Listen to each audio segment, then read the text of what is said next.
नमस्ते, good morning.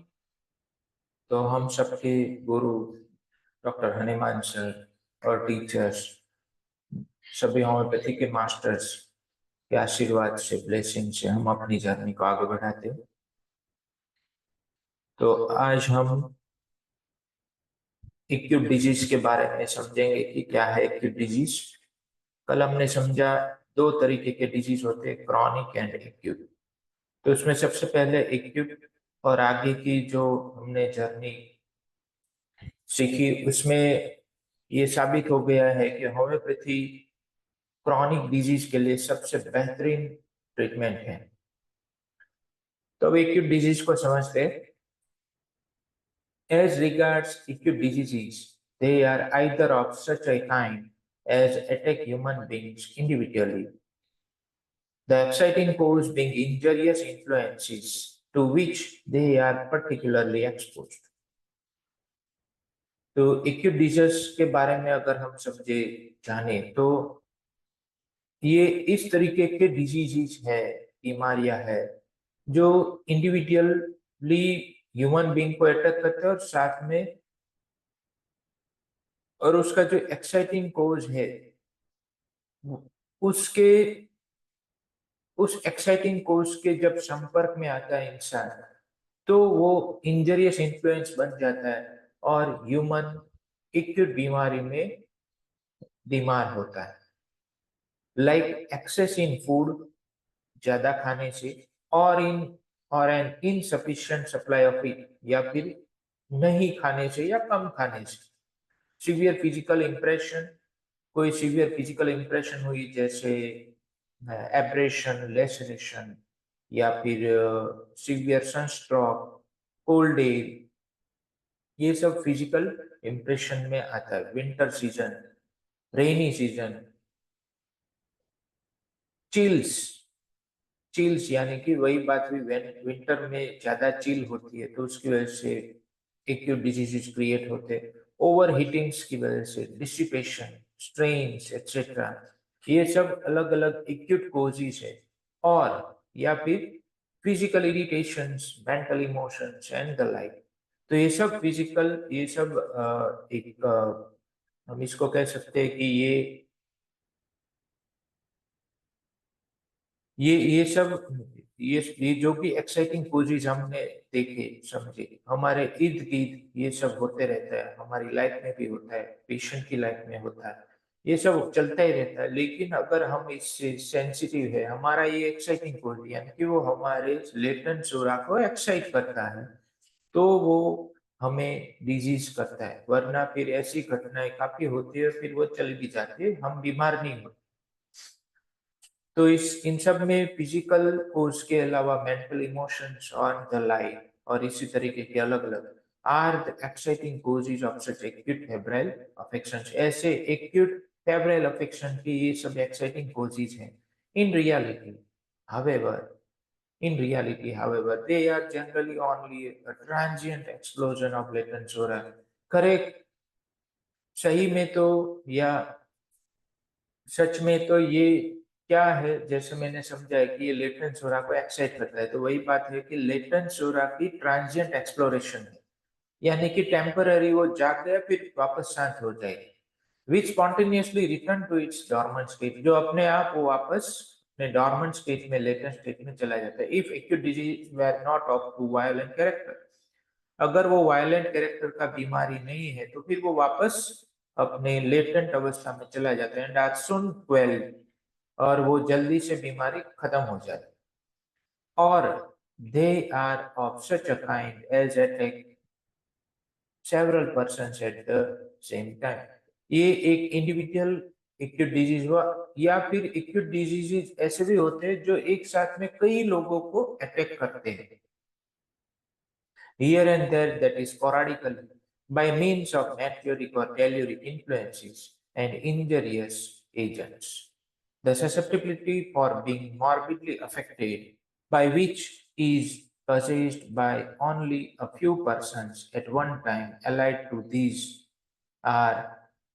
allied to these are those diseases in which many persons are attacked with very similar sufferings. sorry, susceptibility for being morbidly affected by which is possessed by only a few persons at one time. तो ये जो individual acute disease, उसके साथ दूसरी तरीके के acute disease होते हैं वो है कि स्पोराडिक एक्यूट डिजीज, जिसमें कुछ पर्सन्स हियर एंड देयर, अलग अलग जगह पे कुछ पर्सन्स सेम बीमारी से अफेक्ट होते हैं by means of meteoric and telluric causation. meteoric means एक स्पीडी तरीके से, टेल्यूरिक मीन्स भी उस भूगोल की अवस्था को लेके उसके अंदर आता है, यानी कि एक ऐसे इन्फ्लुएंसेस होंगे जो काफी स्पीड से चलते हैं। टेल्यूरिक मीन्स उस पृथ्वी की एनवायरनमेंट की वजह से जो हियर एंड देयर स्पोराडिकली अफेक्ट होते हैं उनकी बात, एंड इंजरियस एजेंट्स, और दूसरे है injurious agents. Susceptibility for being morbidly affected by which is possessed by only a few persons at one time. ये उसकी susceptibility है जो ये सिर्फ few persons के पास ही है, जो एक साथ में वो affect हो रही है उसी चीज से। Allied to these are those diseases in which many persons are attacked with very similar sufferings from the same cause. उसके साथ साथ एक ऐसी एक्यूट डिजीज होते हैं जिसमें एक साथ काफी सारे लोग सेम सफरिंग से, सेम कोज से अफेक्ट होते, that is epidemic disease. These diseases are generally become infectious, contagious when they prevail among thickly congregated masses of human beings. ये contagious होता है, infectious हो जाता है जब वो, जहां पर घनी आबादी हो वहां पर अगर ये फैलता है तो काफी फास्ट तरीके से इन्फेक्शियस हो जाता है। क्यों इन्फेक्शियस है, किस तरीके से, क्या कुछ कोई वायरस बैक्टीरिया का इन्फेक्शन लगता है? ऐसा नहीं है। वो इन्फेक्शन विचारों का है, थॉट का है, डर का है, कि एक डरने लगा तो दूसरा भी डरने लगा, तीसरा डरने लगा, सब लोग एक ही डर से अफेक्ट हो गए, तो फिर सबको एक ही तरीके की बीमारी हो गई। अक्सर हम देखते हैं कि जब सोसाइटी में लोग इकट्ठा बैठते हैं दोपहर में, स्पेशली बिटवीन द लेडीज, और या फिर जब जेंट्स इकट्ठे बैठते हैं सब फ्रेंड्स मिलके, तो उसमें देखते हम, अगर कभी आप गए होंगे तो आपने देखा होगा कि ये सब बीमारियां कॉमन बात होती है इन सब की बीच में, कि उसको ऐसा हो गया, उसने ऐसा किया था और ये हो गया, तो सब दूसरे सब लोग भी डरने लगते हैं कि बाजू वाली सोसाइटी में एक डेंगू का केस आया, तो उसकी वजह से वो डर फैलता, कहीं हमें भी ना हो जाए, तो पानी उबालने लगते हैं, ध्यान रखने लगते हैं, ऑल आउट लगा देते हैं। तो सब कुछ, सब वो डिफेंस के जो भी केयर लेनी चाहिए, डिफेंस करना चाहिए, उस तरीके का डिफेंस करने लगते हैं, जबकि ऐसा हुआ नहीं। तो ये है डिल्यूजन, ये है फॉल्स परसेप्शन लाइफ के प्रति, कि भाई बाजू कहीं और हुआ है, उससे हमें क्या। लेकिन ये प्रेजेंट मोमेंट का वो किसी को ख्याल नहीं रहता, नाव में नहीं रहते, इसीलिए लोग ऐसा फॉल्सली परसीव हो जाता है कि कहीं हमें ना हो जाए। Thence arise fevers in each instance of a peculiar nature, and because the cases of disease have an identical origin, इस तरीके से बुखार की बीमारियां जो एक पिक्यूलियर नेचर का एज फॉर एग्जांपल है, तो उसमें फीवर में क्योंकि ये सब बीमारी की आइडेंटिकल ओरिजिन है, they set up in all those they affect an identical morbid process, इन सब के अंदर एक आइडेंटिकल यानी कि सेम मॉर्बिड प्रोसेस चल रही होती है, क्योंकि सब लोग एपिडेमिक डिजीज में सब लोग एक ही ओरिजिन से अफेक्ट हो रहे हैं, तो उसकी जो बॉडी में जो मॉर्बिड प्रोसेस आपको मिलेगी वो सबकी एक ही तरीके की होगी। जैसे अभी पास्ट में हम कोरोना से गुजरे, कोरोना टाइम से, तो ये हिस्टोरिकल टाइम हो गया, तो वो जो कोरोना था उन सब में सबको एक ही तरीके की मॉर्बिड प्रोसेस बॉडी में आ रही थी कि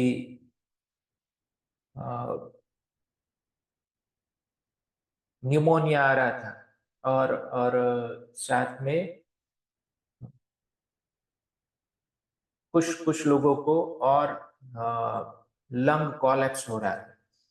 तो ये जो बीमारी एक तरीके की सबको आ रही थी, जो जिन जिन लोगों ने HRCP किया, सब लोगों को उसी तरीके का 5%, 10%, 20%, 30%, किसी को 70%, 90%, इस तरीके की बीमारियां आ रही थी। तो वो माय डियर फ्रेंड्स, सबकी प्रोसेस एक ही होगी।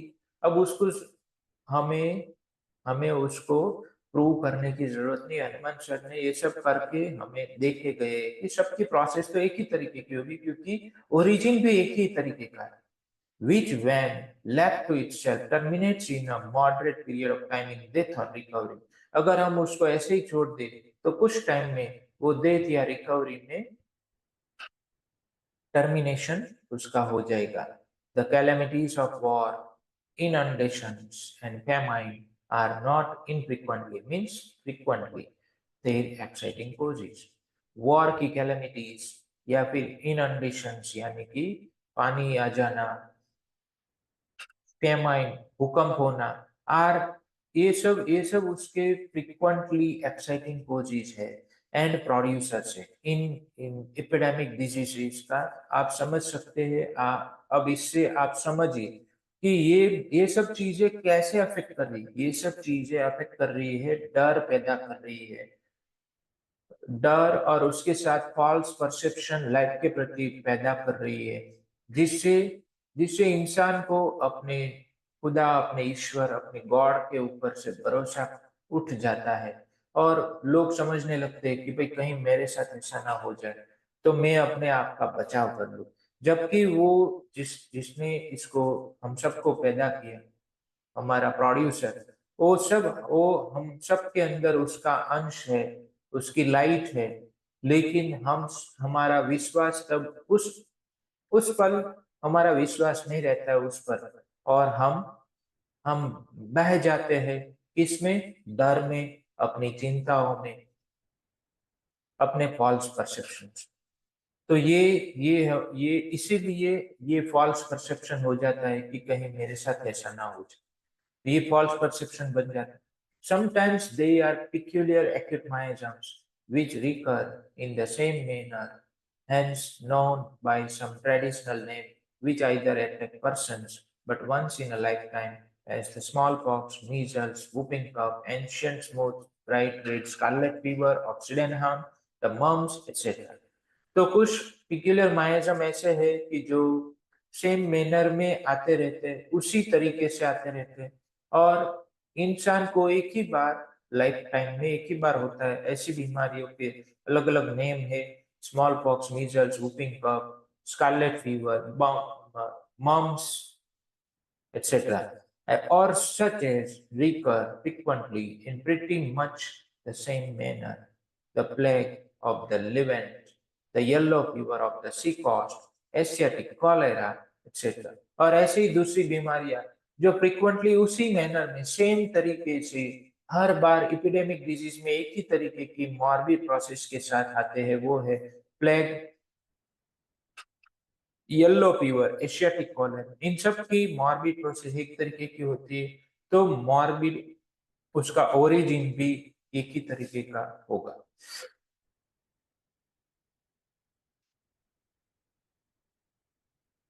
इसमें दो फुटनोट आ गई, एक फीवर और एक है स्कारलेट फीवर के बारे में। तो ये दो फुटनोट सिर्फ और सिर्फ 6th एडिशन में है। The homeopathic physician who does not homeopathic physician who does not entertain the foregone conclusion devised by the ordinary school, who have fixed upon a few names of such fevers, besides which mighty nature dare not produce any others, so as to admit of their treating these disease according to some fixed method, does not acknowledge the names gold fever, bilious fever, typhus fever, putrid fever, nervous fever, or mucus fever, but treats them each according to their several peculiarities. Fevers के बारे में बताया कि homeopathic physician जो ordinary school के द्वारा बनाया गया जो कंक्लूजन है, पहले से बनाया गया जो कंक्लूजन चल रहा है, उसमें जो आनंद नहीं लेता, जो संतोष नहीं रखता, वो ऐसा होम्योपैथिक फिजिशियन नेम नेम की एक्नॉलेजमेंट में नहीं जाएगा, does not acknowledge the names. उसको पता नहीं रहेगा कि इसको गोल्ड फीवर कहते हैं, इसको बिलियस फीवर कहते हैं, इसको typhus fever, putrid fever, nervous fever, लेकिन उस नेम से उसको जानेगा नहीं, बल्कि उसको अलग अलग पिक्यूलरिटी के आधार पे उसको ट्रीट करेगा। और ये जो ऑर्डिनरी स्कूल में फीवर के नेम दे देते, उसको फिक्स कर देते नेम देके, और इसके उपरांत वो महान कुदरत उसके और कुछ प्रोड्यूस कर ही नहीं सकता, क्योंकि इन लोगों ने नेम दे दिया। तो ऐसी फिक्स्ड मेथड जो और फिर उसकी वजह से उनकी जो ट्रीटमेंट है वो फिक्स हो जाती है। ऐसी ऐसी ऐसी ऑर्डिनरी स्कूल में जो विश्वास नहीं करता, वो होम्योपैथिक फिजिशियन नेम से ट्रीट नहीं करता, बल्कि उसकी जो भी पिक्यूलरिटीज है फीवर की, उसके आधार पे उसको ट्रीट करता है। दूसरी एपोरिज्म है स्कारलेट फीवर के बारे में।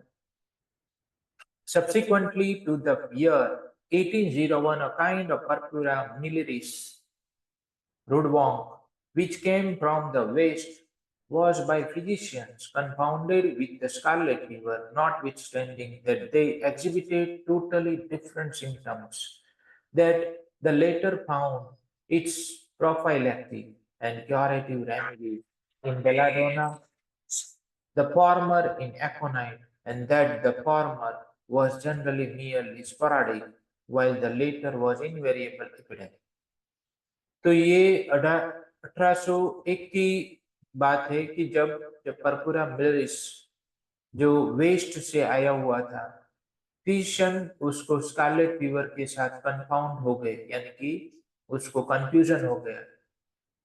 स्कारलेट फीवर को परपुरा मिलरिस या परपुरा मिलरिस को स्कारलेट फीवर समझने लगे।